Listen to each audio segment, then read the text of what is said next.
Before we proceed, 1 second, 2 moments to say a few words to our minister, because he always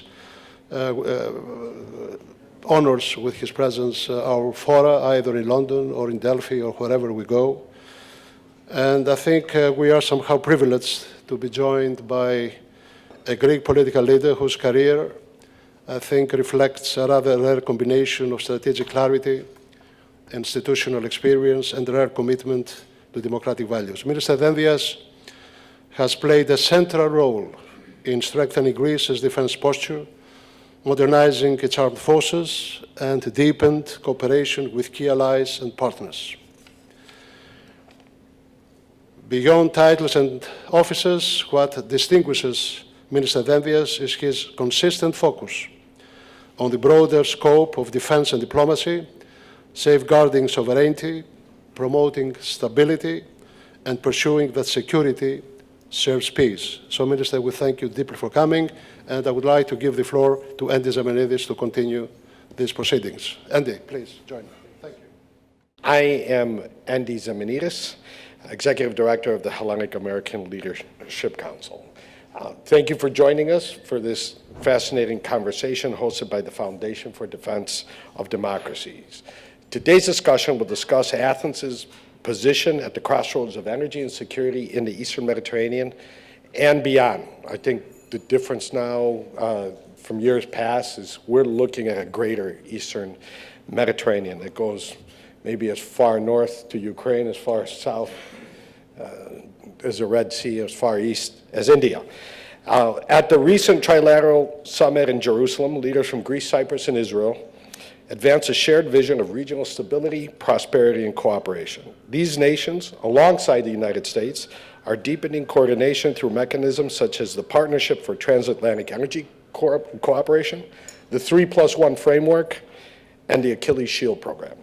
As Greece emerges as a pivotal partner in U.S. energy strategy, these initiatives are cementing Athens' roles as the linchpin of Eastern Mediterranean security. Now, here to discuss Greece's trilateral diplomacy with Israel and vis-a-vis Turkey, the intersection of energy and security, and more, our FDD Executive Director and good friend of Andy's, Jonathan Schanzer, and Greek Minister of National Defense and a favorite here, Nikos Dendyias. Before we dive in, a few words about FDD. For almost 25 years, FDD has operated as a fiercely independent, nonpartisan research institute exclusively focused on national security and foreign policy. As a point of pride and principle, FDD does not accept foreign government funding. For more on FDD's work, please visit FDD.org, follow them on X and Instagram, and subscribe to their YouTube channel. John, the floor is yours. Okay, thank you very much, Andy. Hope everybody can hear me all right. I think the mic's working. Minister, thank you so much for agreeing to do this today. It's an honor to share a stage with you. It's great to see you again. I want to, if I can, just start with I think maybe where Andy just left off. Think about where Greece is, almost equidistant between the war in Gaza and the war in Ukraine. You're safe, but yet sandwiched between two conflicts that seem very consequential and important here in Washington. You can just share with us a view from Athens about how both of those conflicts are right now. Well, first of all, the honor is all mine. Thank you for the opportunity. Where we are, the way you see the world. So, you're right to point out two important conflicts: Ukraine, Black Sea, Gaza, but it's not only that. Look at Iran. How far is Iran from Greece? Look at Sub-Saharan Africa. How far is Sub-Saharan Africa from Greece? Look at Syria, as just a few months ago a failed state. Now a new government, we're waiting to see the true colors of al-Sarraj. Look at Libya, still a failed state. So we're in the middle, in the very middle of a huge geopolitical upheaval. That's where we are. And we're at the same time a mid-sized European country, member of the European Union, democracy, member of NATO, looking in order to create a better future for the Western Balkans, create stability in the east flank of NATO and of Europe, our geographical entity, who have lots on our plate, lots on our plate. And I'm not telling you something that is not on already. We need help. We need help from the European Union. We need help from the United States. Okay, so you read my mind. Next question.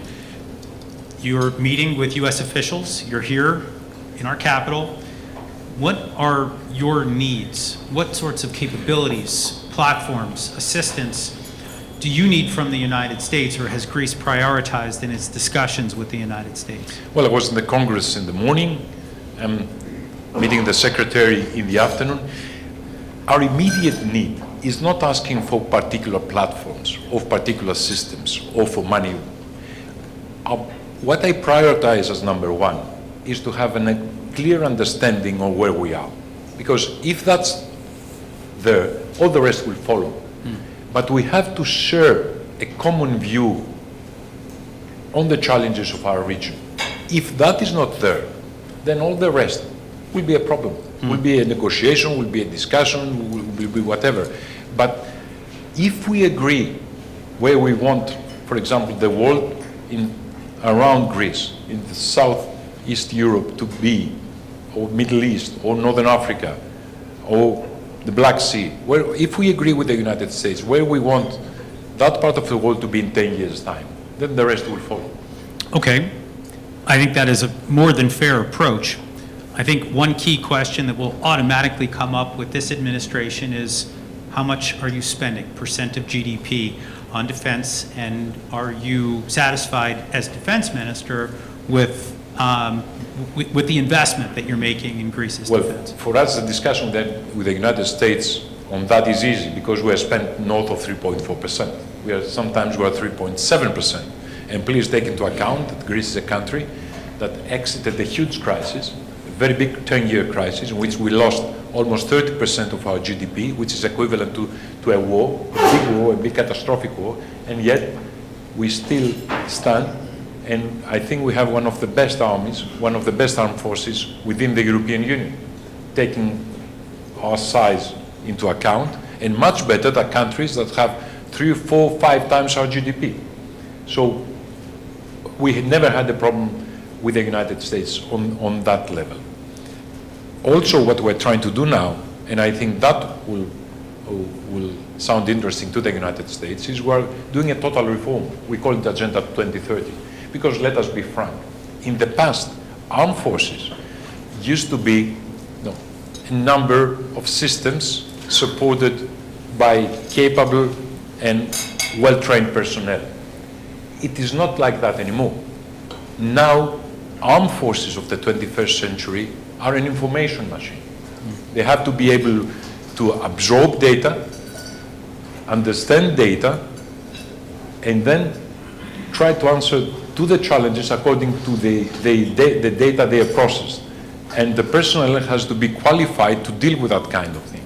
And the systems have to be systems depending to a holistic approach, be it cybersecurity, being space, being ballistic missiles, being sea, being under the sea. So it's totally a different game, totally a different game. And I think we have understood it well, and we're trying to reform ourselves accordingly.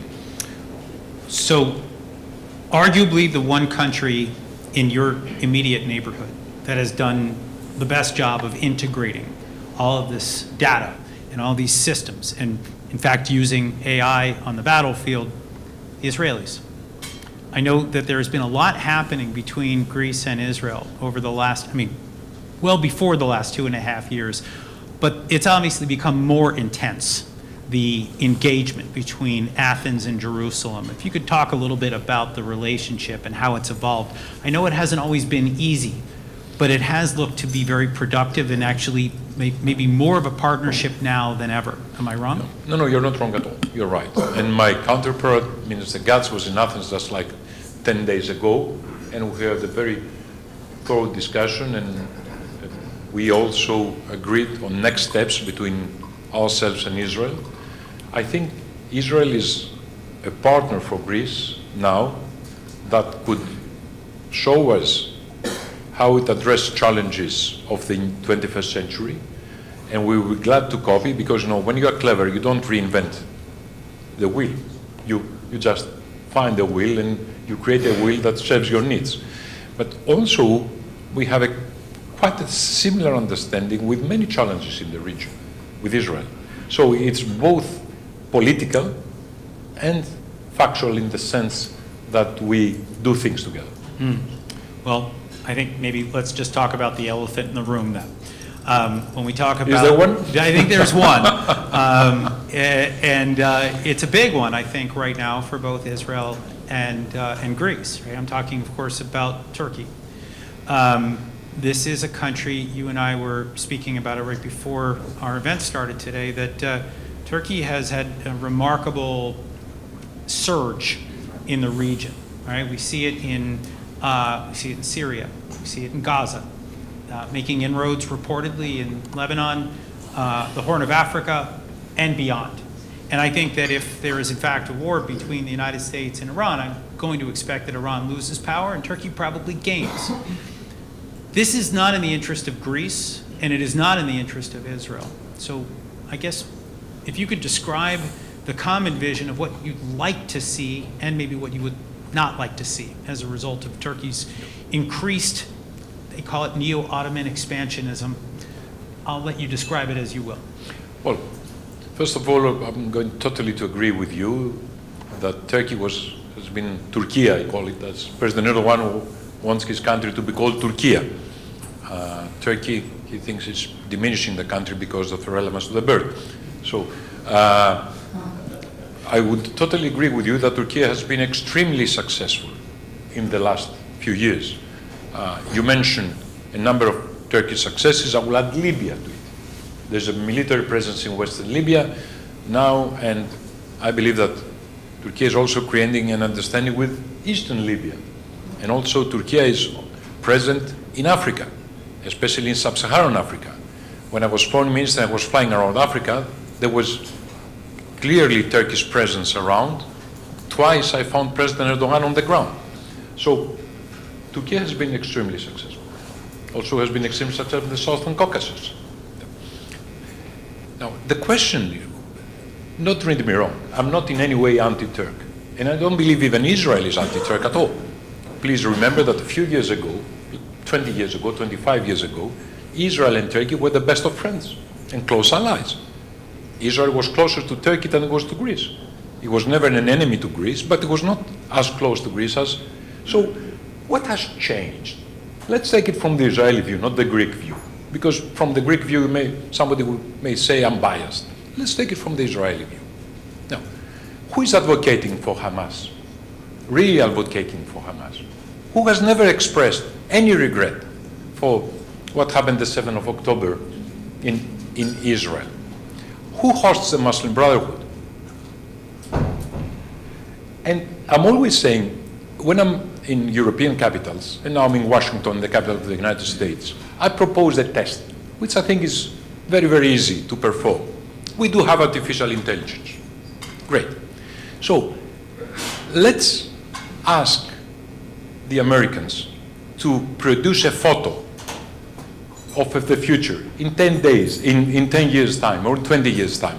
How they wish, according to their interests, Eastern Mediterranean to be, and the Middle East. And then go to Ankara and ask the same question to President Erdogan, to project in a photo how he would like that region to be in 10 or 20 years' time. Now, how similar those two photos will be, you think? I think they will not be similar at all. No. They will be totally, totally different. So that's my answer to the United States. What do you want? What serves your interest? The Israeli, let's say, point of view, or the Turkish point of view? And act according to your interests. Okay, so clearly, and by the way, the list that you mentioned of all the crimes of this regime in Ankara, I think is all accurate. No, I only stated facts. Oh, I was going to say... I didn't characterize anything. No, but not a word. I would just also argue they've laundered money for the Islamic Republic at the height of the standoff over its nuclear program, the support of ISIS. I mean, the ways in which this regime in Ankara have worked against American interests, Greek interests, Western interests, Israeli interests, it is truly remarkable. So I think my next question to you would be, What can or should be done? Is this an EU thing? Is it a NATO thing? Is it just a trilateral thing between Israel, Greece, and Cyprus? In other words, if the region is to fight for itself and not to have the intervention of the United States, because I think we can all agree the President of the United States and the President of Turkey have a good relationship right now. The odds of the United States intervening and pushing Turkey back seems low right now, to me. That's my assessment. Are there ways in which the region can gain more ownership? For example, people here have talked about the Greek and Israeli navies patrolling together on the Med. Is that something that you're considering? Are there other initiatives that might be a deterrent to Turkey? So I'll start with your point of the friendship between President Trump and President Erdogan. Great. Why can it be the right way? President Trump pulling President Erdogan towards Western values, towards the Western approach, towards Western interests, instead of vice versa. I mean, why would President Trump accept the idea of an Islamist element in the region and not pulling President Erdogan towards his original position? And please allow me to remind you, what was the original position of President Erdogan? He wanted Turkey to become a member of the European Union. He wanted human rights. He wanted rule of law in Turkey. Why can't we bring him back in that original DNA of his? I mean, of course, it's a rhetorical question. Who am I to dictate to President Trump and who am I to dictate to President Erdogan? I respect them both. They are leaders of their countries and leaders of their governments and their nations. But now, as far as Greece and Israel is concerned, well, Greece and Israel is reacting to common challenges. So, we don't try to keep Turkey out. We're not trying to exclude Turkey from what we're doing. We would love if eventually Turkey would subscribe to what we're doing and come and join us. But that has certain preconditions. For example, you speak about the East Mediterranean. There are rules. The rules is not Israeli rules, not Greek rules, not Egyptian rules, not Turkish rules. It's the International Convention of the Law of the Sea. If Turkey accepts the International Convention on the Law of the Sea and subscribes to the International Convention of the Law of the Sea, then we cooperate all together. Why not? But if not, if Turkey has this strange idea, which only China shares in the world, and China partly, never expressly, that islands are not entitled to continental shelf, are not entitled to territorial waters more than 6 miles, are not entitled to exclusive economic zones, regardless of the size. For example, Crete. According to Turkey's way of interpreting international law, and interpreting is within brackets, because you cannot interpret international law like that, even if you're drunk. But it is. Crete is entitled to nothing except 6 miles of territorial waters. How can you reason if somebody has that kind of approach? And yet again, the position of my government, and I have to say of myself, is continue talking to Turkey, continue arguing, because at some point in the future, if we have lines of communication open, eventually Turkey may understand that its interests also lie much closer to what we are doing, what Israel is doing, what the European Union is doing, than on a rather individualistic approach towards recreating some sort of Ottoman Empire, which was there up to the First World War, and I think it would be rather difficult to recreate it now. Okay, so you've explained the blue homeland policy of... yes, which, by the way, is quite new. Yes. It was not there 10 years old, 15 years ago. Yeah. This blue homeland, Maviva Tan thing, I remember myself, I was foreign minister, the first time I saw President Erdogan as speaking to his College of Naval Cadets, and behind was that blue homeland map. And I called a Turkish friend of mine, and I thought, what the hell is that? And believe it or not believe it, his answer was, Nikos, he didn't know what is behind him. He didn't know. Why I mention that? Because at that time, Maviva Tan was a very new approach. within 2 or 3 years, it became an official doctrine of the Turkish state. And I'm told now that they teach it in the Turkish schools. Well, I'm afraid that is a trap for all of us, and especially a trap for the Turkish society. So let's talk for just a minute. We haven't mentioned Cyprus yet. Cyprus seems to be getting hit the hardest from some of the Turkish adventurism in the East Med. A complete violation of the coastline heading into what is territorial waters of Cyprus. And Greece is, I guess, from my perspective, it's the only country that would. You're like brothers, right? You're two countries, two Hellenic countries in the region. What is the collective response from Greece and Cyprus to this? Are you providing alternatives to Blue Homeland? Is it direct challenges to the Turkish Navy? This is very delicate, is it not? One trap that Greece is avoiding and should avoid is creating some sort of similar idea to the Blue Homeland, just opposite of it. It's easy for any system to produce these grand ideas of the 19th century, of expansionism, etc., etc. But this is totally outdated. This does not serve a modern state or a modern country or a modern society. So no, Greece does not promote something like that. And when we are speaking about Cyprus as a brother country and a brother nation, we don't speak only about the Greek Cypriots. We speak about the Turkish Cypriots as well. What we're advocating for is a unified Cyprus, member of the European Union, for full rights for everybody. And honestly, if there was a Turkish friend here and he could speak secretly to us without being overheard, and we ask him one simple question: where would the Turkish Cypriots' right would be more protected? Within the European Union or within Turkey? Where would he sleep at night, being sure that he would not wake up and arrested in the morning for his beliefs or whatever he said against somebody in the Turkish political establishment? So, again, we're advocating for a unified Cyprus with full protection of the rights of the Turkish Cypriot community as a member state of the European Union. And we believe that is to the interest of the Greek Cypriots, the Turkish Cypriots, and to the interest of Turkey as well.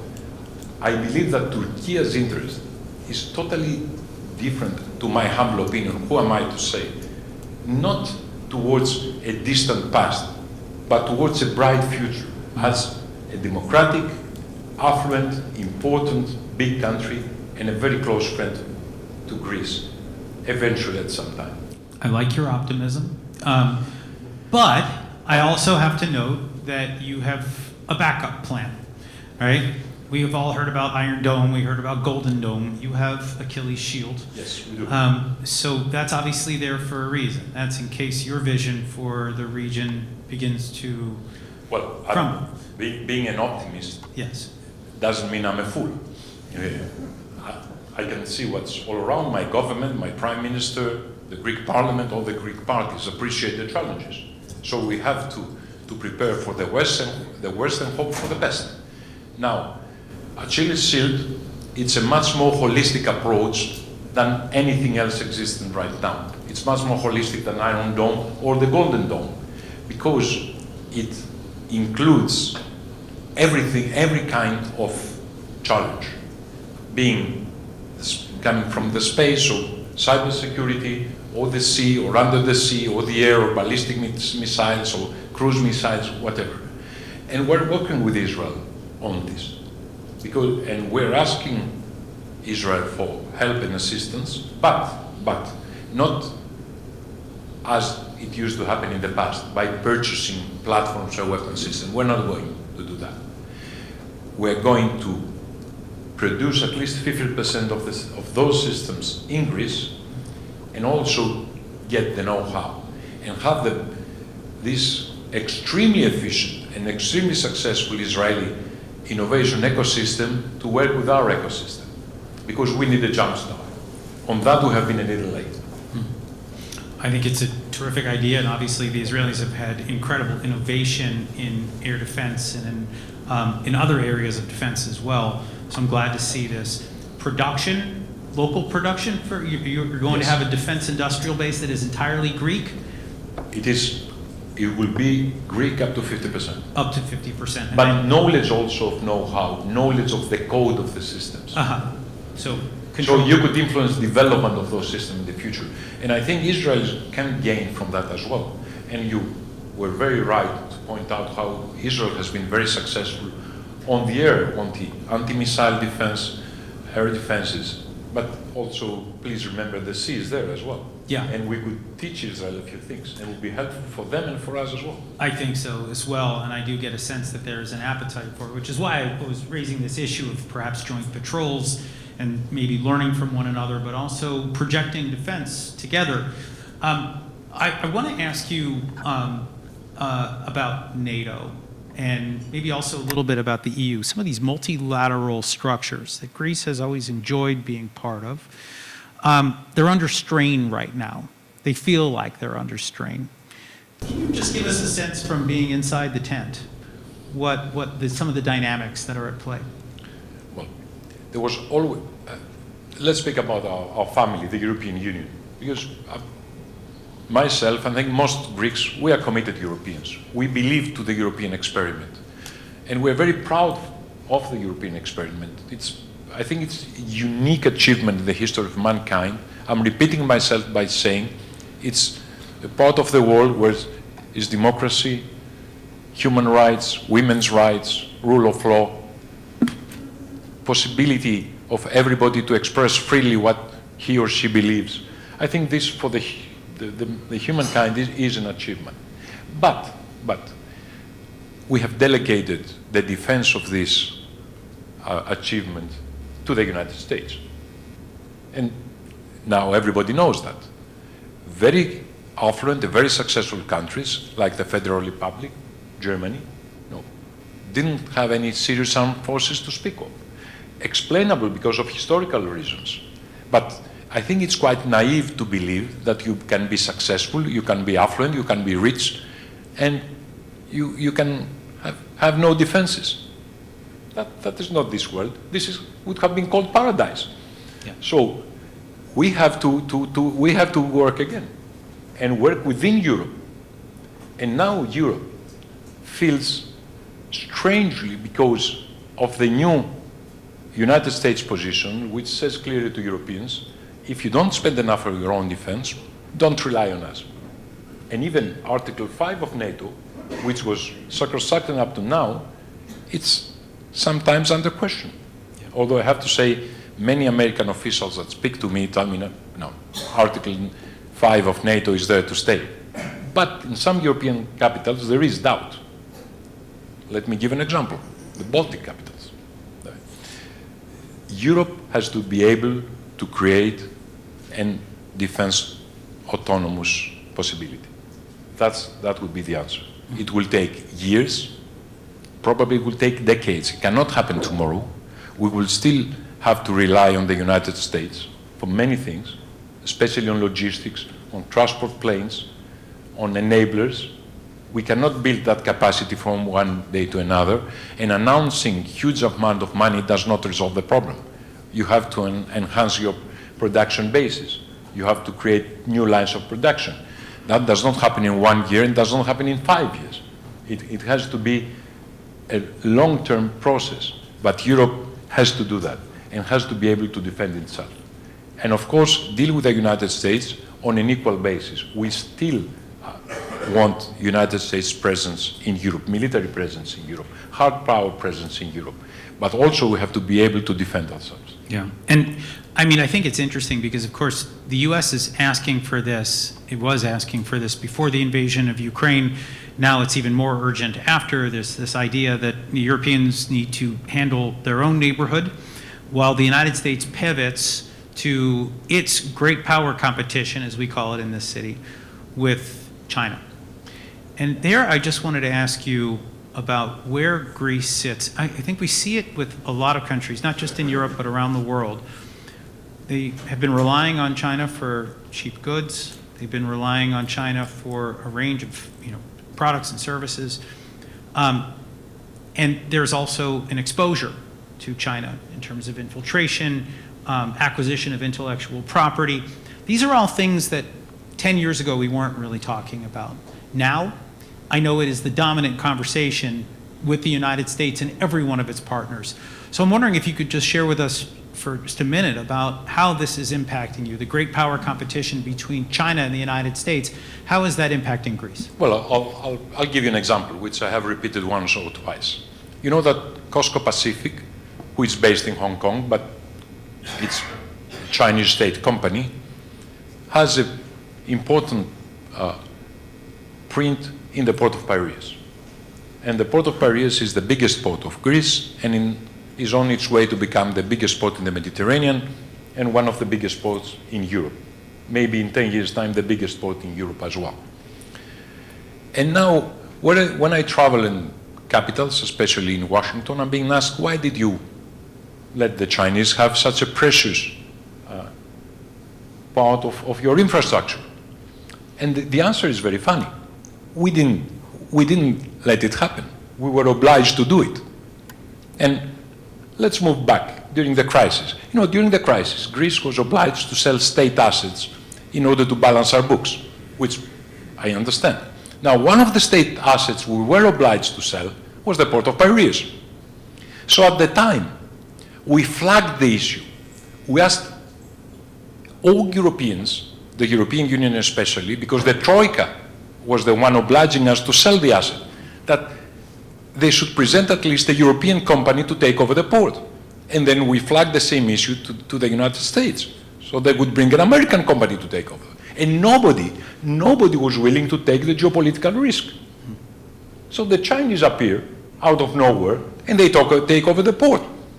And now we have to answer why the port is being owned by the Chinese. That shows the lack of strategic thinking of the Western world. Because that was not 2 centuries ago.